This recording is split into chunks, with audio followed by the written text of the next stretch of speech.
Good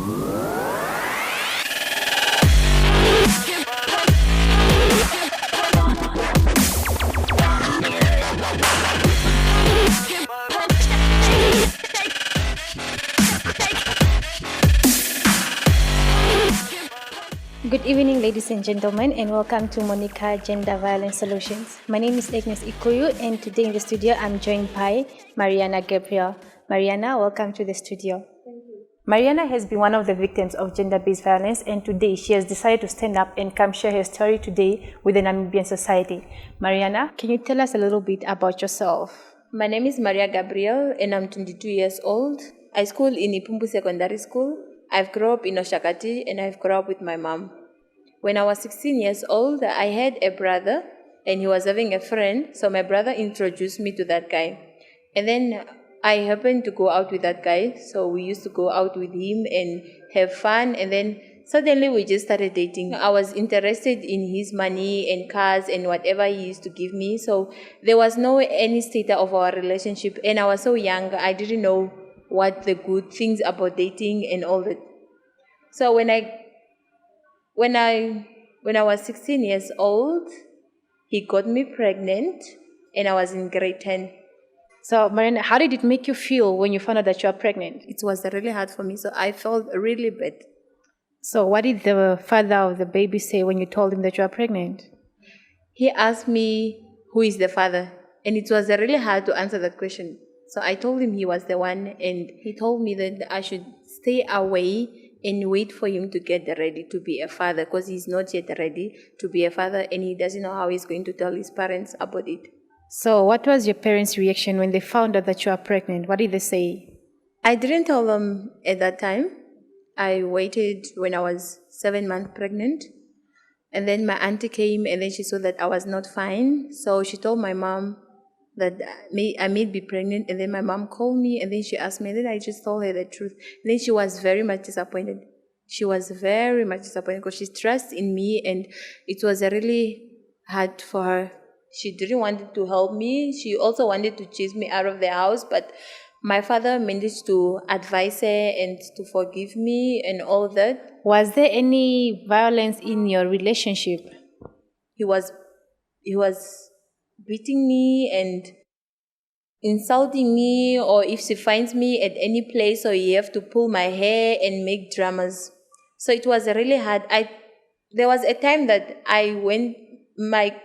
the people that I was with at that place, when he was beating me, they called the police.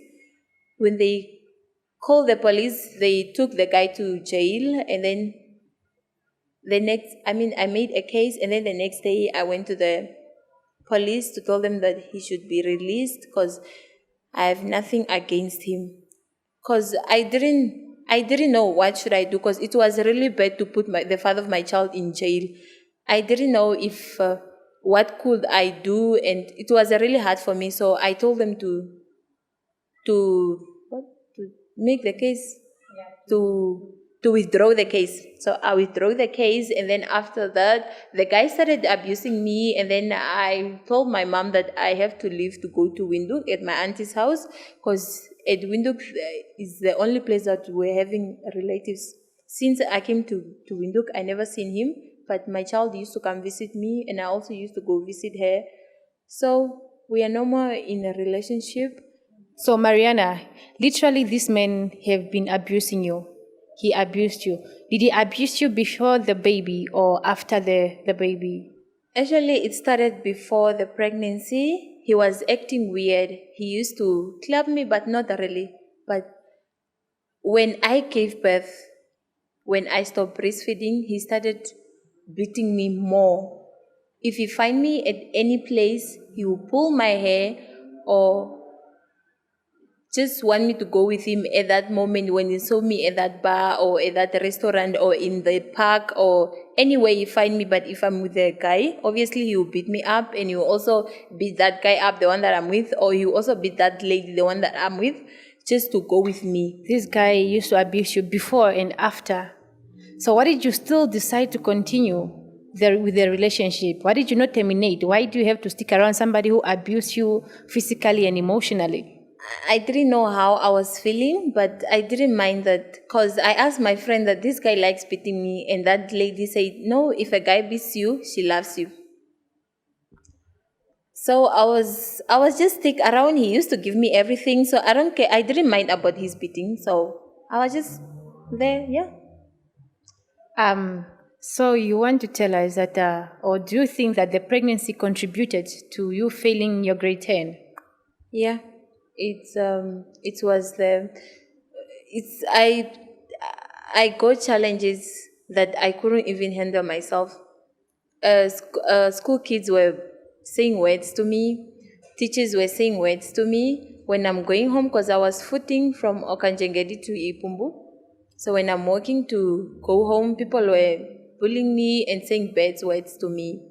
So it was really hard. I was just trying, and I felt that grade 10, but when I felt that grade 10, I did not give up. I told my mom that I'm going to do my NAMCOL and I'm going to pass. And then that's what I did. I passed and I went to grade 11. And then after that, I went to grade 12 and I was done with my studies. What will be your advice to the young ones out there, or to the people, or to a lady that is currently going through the same situation, or that went through the same situation as you? Men, they will always be there. No matter what, they will always be there.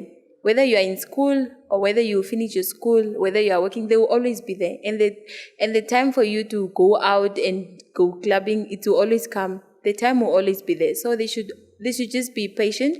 They should study hard, and they should know what they are doing, and they should know what they want. Thank you, Mariana, for being with us in the studio tonight. And thank you for sharing your story with us. And thank you also for sharing with the Namibian society. I'm sure the youth is listening to your story and they are going to take something and get something out of it. So to the youth out there, be vigilant. I hope you are listening to what Mariana went through. Take your studies seriously, because education is the key. And without education, you will not get anywhere in this life. As they say, birds don't just fly, they also fall down and get up. So be strong and take your education seriously. Study hard. Monica Gender Violence Solution, we are committed to combating violence in Namibia. So if you have any story that you would like to share with us or to share with the Namibian society, please do not hesitate to contact the details below. And do not forget to like our Facebook page as well. With me, Agnes, and the rest of the crew, it's a good night.